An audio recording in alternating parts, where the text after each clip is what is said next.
अस्सलामुअलैकुम रहमतुल्लाहि व बरकातुहू। दोस्तों, उम्मीद करता हूँ आप लोग ईमान और सेहत की सलामती के साथ होंगे। आज की हमारी वीडियो अगर आप लोग आखिर तक देखेंगे तो आपके इश्कालात बहुत सारे जो जहनों में आते हैं वो ख़त्म हो जाएंगे, आपको जवाबात मिल जाएंगे। दोस्तों, गुजारिश है वीडियो में हमारे साथ आखिर तक रहिएगा। वीडियो को लाइक और शेयर करना बिल्कुल ना भूलिएगा। कमेंट में ज़रूर बताइएगा वीडियो कैसी लगी, और अगर आप नए हैं तो हमारे चैनल को सब्सक्राइब भी ज़रूर कीजिएगा। ऐसी चीज़ों के लिए मेरे हिसाब से कभी भी इन सब चीज़ों के लिए शर्माना नहीं चाहिए। जब मैं माँ बनूंगी तो मैं अपने बच्चों को सारी एजुकेशन दूंगी, सब बताऊंगी अपने बच्चों को कि क्या होता है, क्योंकि ये गंदी चीज़ नहीं होती है। आपको अपने बच्चों का अवेयर रखना ज़रूरी है हर चीज़ के लिए। लड़की हो चाहे लड़का हो, दोनों ये थोड़ी मेंटल जो है वो इंसान का हटाना चाहिए कि गंदी चीज़ है। ये हमेशा अच्छी चीज़ होती है और ये ज़िंदगी का एक हिस्सा है, तो सबको बताना भी चाहिए और खुल के इसको दिखाना चाहिए। मगरबी तालीम में हमें सेक्स एजुकेशन सिखाया जाता है, और जो मैं मगरबी तालीम कह रहा हूँ वो हिंदुस्तान में भी, बम्बई में भी हो रहा है। सेक्स एजुकेशन सिर्फ वेस्टर्न कंट्रीज में नहीं, इंडिया में भी, बम्बई में भी। आप कितने स्कूल में जाओ, वहाँ आपको तालीम देने के लिए स्पेशलिस्ट आते हैं, जिसे कहते हैं सेक्स एजुकेटर्स।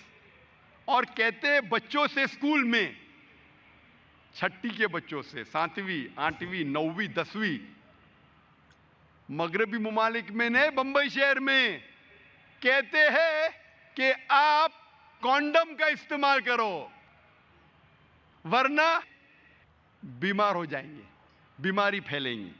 कॉन्डम का इस्तेमाल करो वरना बच्चा पैदा हो जाएगा।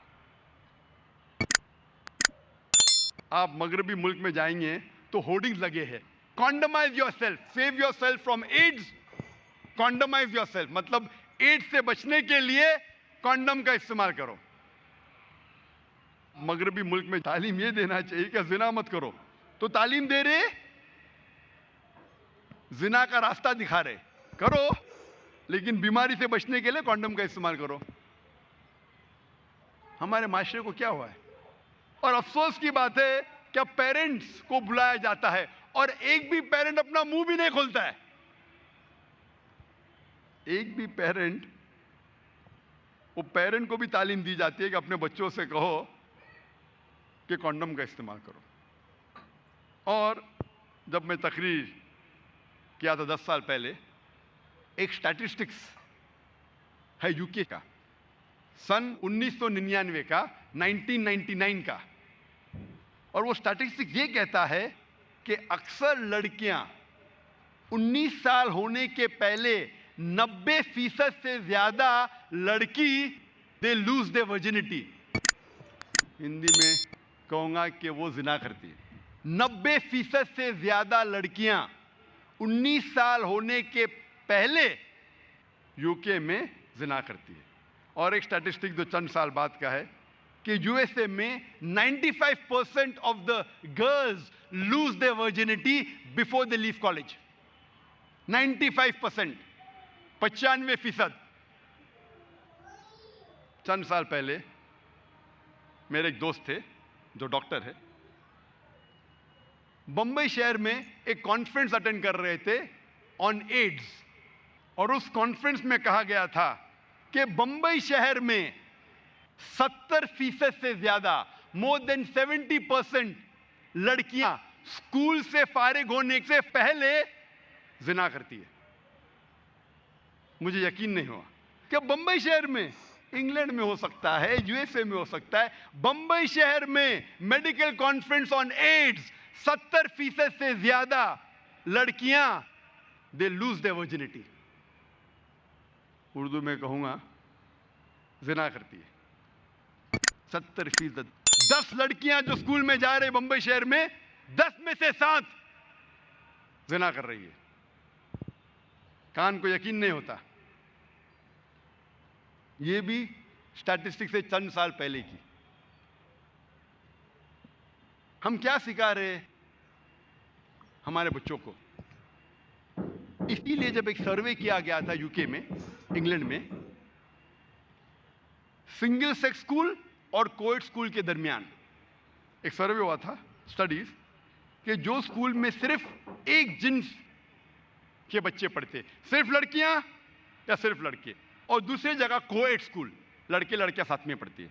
The results of a single sex school, जो तालीम का जो मयार है और जो रिजल्ट्स है कामयाबी एग्जामिनेशन में, सिंगल सेक्स एक जिन्स की स्कूल में और बेहतर है। जहां सिर्फ लड़कियां पढ़ते स्कूल में या सिर्फ लड़के पढ़ते, उसका रिजल्ट इम्तिहान में और बेहतर है बनिस्बत कोएड स्कूल के।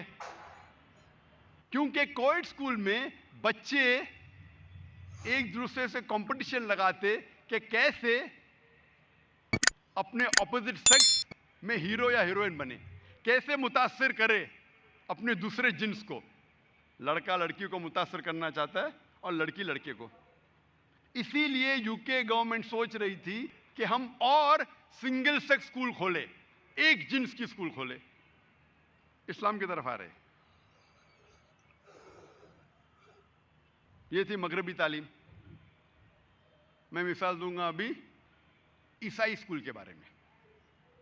हिंदुस्तान को अंग्रेज तो छोड़ के गए, लेकिन तालीम की बुनियाद अब भी क्रिश्चियन मिशनरीज के हाथ में है। हिंदुस्तान में कई स्कूल है। अक्सर जितने स्कूल है हम जानते हैं, मेजॉरिटी जो एजुकेशन, जो बुनियादी एजुकेशन की तालीम है, अक्सर शहरों में वो क्रिश्चियन कॉन्वेंट स्कूल्स कर रहे हैं। और कई स्कूलों में बच्चों को किस तरीके से मुतासिर किया जाता है उसकी मिसाल दूंगा मैं। अक्सर स्कूल में, चाहे बम्बे में हो, दिल्ली में हो, बेंगलोर में हो, हैदराबाद में हो, अक्सर स्कूल में सुबह को उन्हें दुआ करनी पड़ती है ईसा अलैहिस्सलाम को, नौज़ुबिल्लाह। क्योंकि ईसाई मानते हैं क्या ईसा अलैहिस्सलाम खुदा है, नौज़ुबिल्लाह। और हर सुबह हमारे बच्चे ईसा अलैहिस्सलाम से दुआ करते हैं। फिर भी हम लाखों रुपया डोनेशन दे रहे, रिश्वत दे रहे स्कूल में दाखिल करने के लिए, ताकि हमारे बच्चे हर सुबह शिर्क करें। वो तो क्या देखा जाएगा, मैं बच्चे को घर पे सिखाऊंगा। अफसोस की बात है कि बंबई तो छोड़िए, हमारे इलाके में जहां मेरा इदारा है इस्लामिक रिसर्च फाउंडेशन, उस मोहल्ले का नाम है डोंगरी। मैं स्कूल का नाम नहीं लूंगा।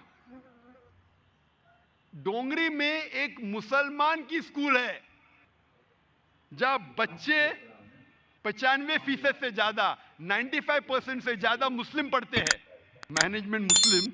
लेकिन वो स्कूल के कैलेंडर में जो प्रेयर्स पढ़ेंगे, O Lord give us our day a daily bread, Bible के कोटेशन है।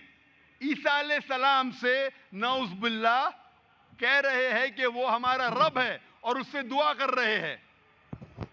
आप सोच सकते, मुस्लिम मैनेज स्कूल, 95% मुसलमान पढ़ रहे हैं, मैनेजमेंट मुस्लिम, और बच्चे हर रोज बाइबल के वर्सेस पढ़ते सुबह को। जब पता चला तो हमने मैनेजमेंट से कांटेक्ट किया। अल्हम्दुलिल्लाह खुशी की बात है कि उनने उस दुआ को बदल दी। लेकिन कितने सालों से पढ़ा रहे थे मैं ये नहीं जानता हूं। कुछ स्कूल में आप देखेंगे कि नन्हे बच्चों को किस तरीके से उनके जहन को भड़काया जाता है। मिसाल के तौर पे कुछ स्कूल है जो हर सुबह में बच्चों से दुआ करवाते हैं, या अल्लाह हमको चॉकलेट दे। कोई चॉकलेट नहीं मिलती। हे राम मुझे चॉकलेट दे, कोई चॉकलेट नहीं। ओ जीसस मुझे चॉकलेट दे, और ऊपर से चॉकलेट गिरती है। वो बच्चे के जहन में क्या गुजरेंगी? वो सोचेगा कि मैं अल्लाह से फरमान करता हूं, अल्लाह से दुआ करता हूं, कोई जवाब नहीं। राम से दुआ करता हूं, कोई जवाब नहीं। ईसा अलैहिस्सलाम से दुआ करता हूं, फौरन चॉकलेट मिलती है मुझे। फिर चॉकलेट के रैपर पे लिखा होता है या अल्लाह। बच्चा चॉकलेट को खोल के खाता है, चॉकलेट कड़वी होती है। चॉकलेट के रैपर पे लिखा होता है हे राम, चॉकलेट खोलते खाती है, चॉकलेट कड़वी होती है। चॉकलेट के रैपर पे लिखा होता है ओ जीसस, बच्चा चॉकलेट खाता है, चॉकलेट मीठी होती है। एक लफ्ज कहे बिना उस बच्चे के जहन पे फौरन, उस नन्हे से बच्चे के जहन पे ये समझ में आता है कि ईसा अलैहिस्सलाम हमारा कहना मानते और हमें अच्छी चीज़ें देते हैं। ऐसी कई मिसाल है। मैं और एक मिसाल दूंगा। स्कूल में बच्चे पिकनिक के लिए जाते, कुछ स्कूल में साल में एक बार, कुछ स्कूल में साल में 2 बार।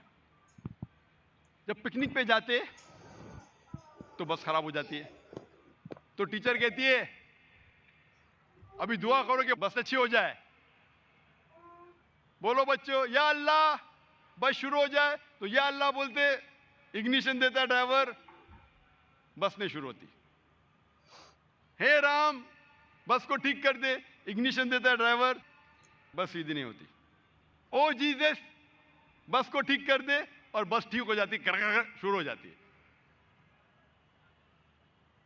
उस बच्चे के जहन पे, नन्हे से बच्चे के जहन में ये मालूम हो जाता है कि मेरा मददगार सिर्फ ईसा अलैहिस्सलाम है, नऊज़ुबिल्लाह, और वो ही हमारा ईश्वर है।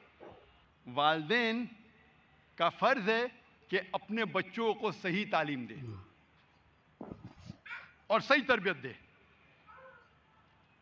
इसीलिए अल्लाह के रसूल फरमाते हैं, सही हदीस में है, सही मुस्लिम के जिल्द नंबर 4 हदीस नंबर 1631 में, कि अल्लाह के रसूल फरमाते कि इंसान के मरने के बाद